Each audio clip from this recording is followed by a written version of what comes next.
So anyway, let's talk legs. I don't want to take up too much time on this video. I want to make sure it's valuable and I want to make sure we get right to it. So for me, legs, that's my favorite thing to do. And I pretty much train them every day, but I developed a cool method to doing so. If you look back at one of my older videos, I talk a little bit about training anterior and posterior full body. So if you do it that way, then you could train quadriceps one day and then glutes and hamstrings the other day, throw some calves in. You kind of alternate like that type of thing. So anyway, I digress. Moving forward, as far as training legs, I'm going to give y'all just a couple different ways to go about it. I'm going to talk about some knee dominant stuff that targets quadriceps. I'm going to talk about some hip dominant stuff that targets hamstrings and glutes.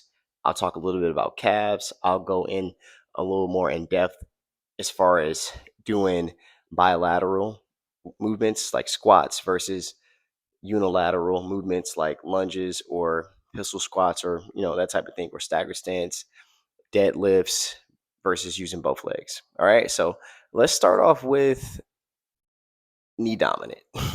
Let's start off with squats. Now, when it comes to training legs, like ideally you want to be pushing it a little bit. You know what I mean? Like I'm gonna go back to just my style of training. 6 to 8 reps is a great place to be. If you're doing some barbell work and you got the opportunity to really, really load up and you want to go for some real strength, then maybe see what you can do for 4 reps. See what that's hitting like for a few weeks and then switch it up. You know what I mean? But ideally, you want to go through with at least eight, I'd say 6 to 8 reps. That's a really good sweet spot. Now, I'm on some more like I'd say hypertrophy endurance training phase right now, especially since my goal right now is just to work out at home, and the weights I have at home are not as heavy as the ones I'd have access to in the gym. So, with that being said, one way to spice it up is this is when you switch from doing bilateral to going to unilateral. So I could use the same amount of weight, but I'm loading up one leg at a time. So that's going to be a little more challenging, which can help stimulate strength, muscular growth, as well as muscular endurance, depending on the rep range and everything that you're doing, right? But anyway, let's look at squats. So if we were to train quads, right? Couple exercises to throw on your list, and I'm gonna have some videos going to kind of give y'all images with that. We got squats with it could be with a barbell, it could be with a dumbbell, it doesn't matter. Squats, both legs, drop it down, stand up tall. You feel me? We got lunges or split squats. And then we have things like leg extensions. And one of my favorite body weight leg extensions to do is just a quad burner. You're quadrupled. And you can do this right at home. You can load your body up in different ways. You can do it on one leg, all of that type of stuff, right? But again, keeping it simple, we got squats, lunges, all of this type of stuff. This is knee dominant, right? And I like to tackle this stuff first, and then I go into hip dominant, which is stuff like deadlifts. And oh man, this is awesome because one of the main things that people ask me, especially in class, is like, "Yo, what's the difference between a Romanian deadlift and just a deadlift?" And I would like to put the word conventional in front of the deadlift because with one of them, if we're looking at Romanian deadlift, it's focused on more of a loaded stretch. So you're using more hamstrings and glutes. It's still hip dominant, but you're going to feel a lot more hamstring than you would as far as glutes. And I learned this personally because when I first became a coach or a personal trainer, I used to take a lot of sessions from other coaches. I would have them, I was like, look, dude, I'm fresh at this. So please help me learn something. You know what I mean? And that's when I had learned that I had really strong hamstrings or decently strong hamstrings and weak glutes because when I tried to do a conventional deadlift, it didn't flow the same, right? So the Romanian deadlift, still hip dominant, but it's more hamstring based with a little bit of glute being used, of course. But when we go into conventional deadlift, pulling from the floor, that's way more glute that you're going to have to use as well as hamstring. And then you get a little bit more help from the quads as well, but it's still hip dominant, glute, posterior chain type of exercise for the legs. You know what I mean? That type of thing.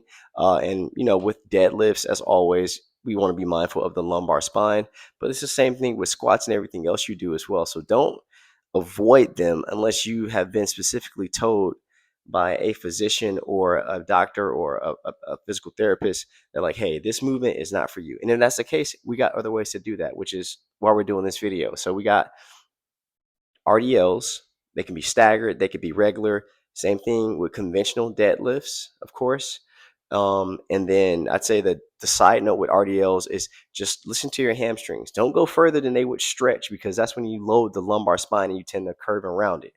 With the conventional, it's a little bit different. This is where you got to make sure you are pulling from the floor the right way. And I know like a lot of my taller folks tend to have an issue with that sometimes. So you could elevate yourself or elevate the barbell or the weight on plates, that type of thing. I don't have a video on that right now. I'll try to find one though. And if I do, then it's already on here. But outside of that, let's say that you are like, look, dude, all of this. Oh, wait, hold on. You could stagger the stance for any of these movements. I think I said that. But outside of that, let's say like, look, dude, all of the hip hinging, whether it be a deadlift, a good morning, forgot to mention that one. If that's not for you, then this is where we take it to the flow. All right, we go to the floor and we can do just glute bridge with weight. We can do torso elevated glute bridge as well. And I have two other glute bridges, but these target the lower part of the hamstring. So I'm gonna bring that up in a second because there's a correlation with what I'm gonna talk about in a second. But you have those as options. And then let's say like you look like, dude, I'm getting pretty strong on these. Lower back still doesn't trust the deadlift, but I'm getting pretty strong on these. Okay, cool. Take a leg out of the picture. Let's do it unilateral now. One leg at a time. Increase the weight. Like I always say, man, there's a lot of ways to do it and get it done. You know what I mean? So however you got to do it. Now, let's go ahead and move on to lower hamstrings. And this is where things like hamstring curls come in. Usually I do these with a dumbbell or on the floor with my socks or some sliders. All of that can be done. The hamstring curl with a dumbbell is kind of hard to do on one leg now. Let's be safe now. But you could do it with a resistance band that way. Or you could slide on one leg. You can add a weight. We got those options, right? Because you want to make sure you're doing your hip hinges and all of that stuff, stretching them out, pushing back from the hip. But there are some knee dominant movements that's going to help target the lower part of that hamstring. And we don't want to neglect those as well, right? These movements also help. Like if you run, you got that strength, or maybe we're targeting the fast twitch muscles in the hamstring. So there's a different way of training that, but getting that lower hamstring, do not neglect that, right? So if you do the hamstring curl, either with a band or a dumbbell, that's great, that's cool. Or you do your sliders, or you do that in socks, that's cool. Another way to do this is a straight leg glute bridge. And I like to put like some weight on my legs, but a straight leg glute bridge, it's just like a glute bridge, but you see how far you can bring your feet out without having any pain, of course, how far you can bring your feet out and do the bridge. And the further you go away, the longer that lever is, then the lower that what the harder it is, but also the more lower you get in the hamstring. So you get, lower that bicep femoris area, that type of thing. So you have straight leg glute bridge, and then you have heels or feet elevated glute bridge. And this is another way to target the lower hamstring. In fact, I just did these tonight before I turned on this camera. So we have that. Okay. And then with these movements too, as far as rep ranges go, like with my squats and all of my deadlifts, most of the time, like 6 to 8 reps is a great place to be. If I'm going for strength, then yeah, I may drop down to like 4 reps, you know what I mean? That type of thing. But then when it comes to the hamstring curls and things of that nature, I tend to treat this a little bit more in the hypertrophy muscular endurance area.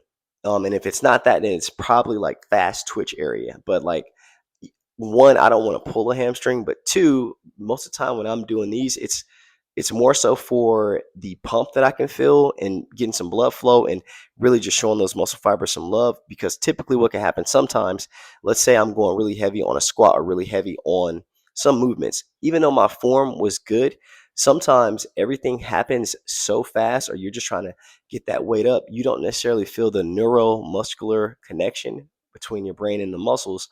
And that's a really, really valuable thing to have, especially if your goal is to build muscle and this and that. Moving on, calves.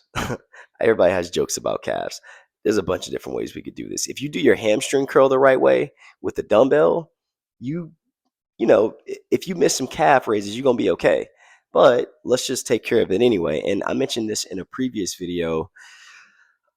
Calf raises being one of the 10 exercises that I would do if I didn't do anything else. It's in my top 10, and I go higher reps on these, like 20 to 25 reps at times. Um, but you could also do like weighted like jumps or volley tips. See if I can find a video on that, like that type of thing.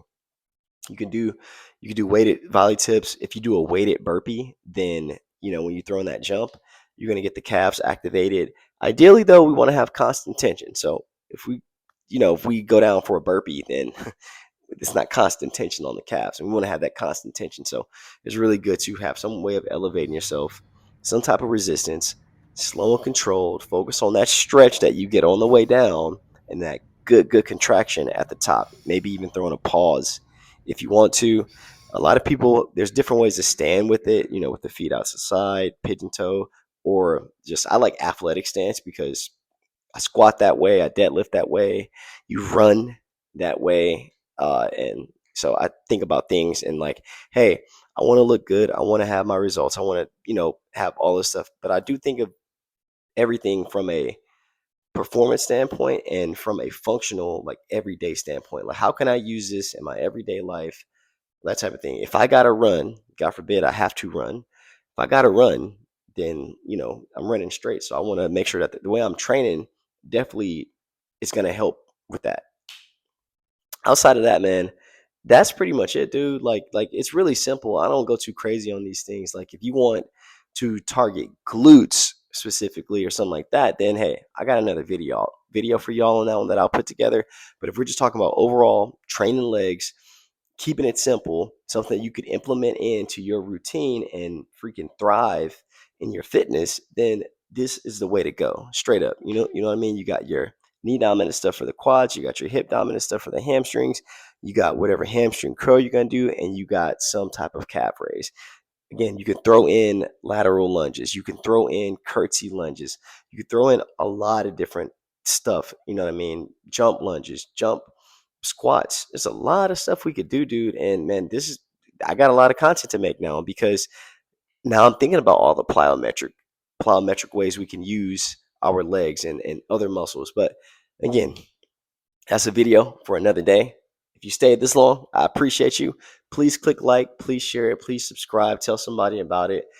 Please drop some feedback in the comments if you got anything for me because you can help me help you. All right, and I'll see y'all later.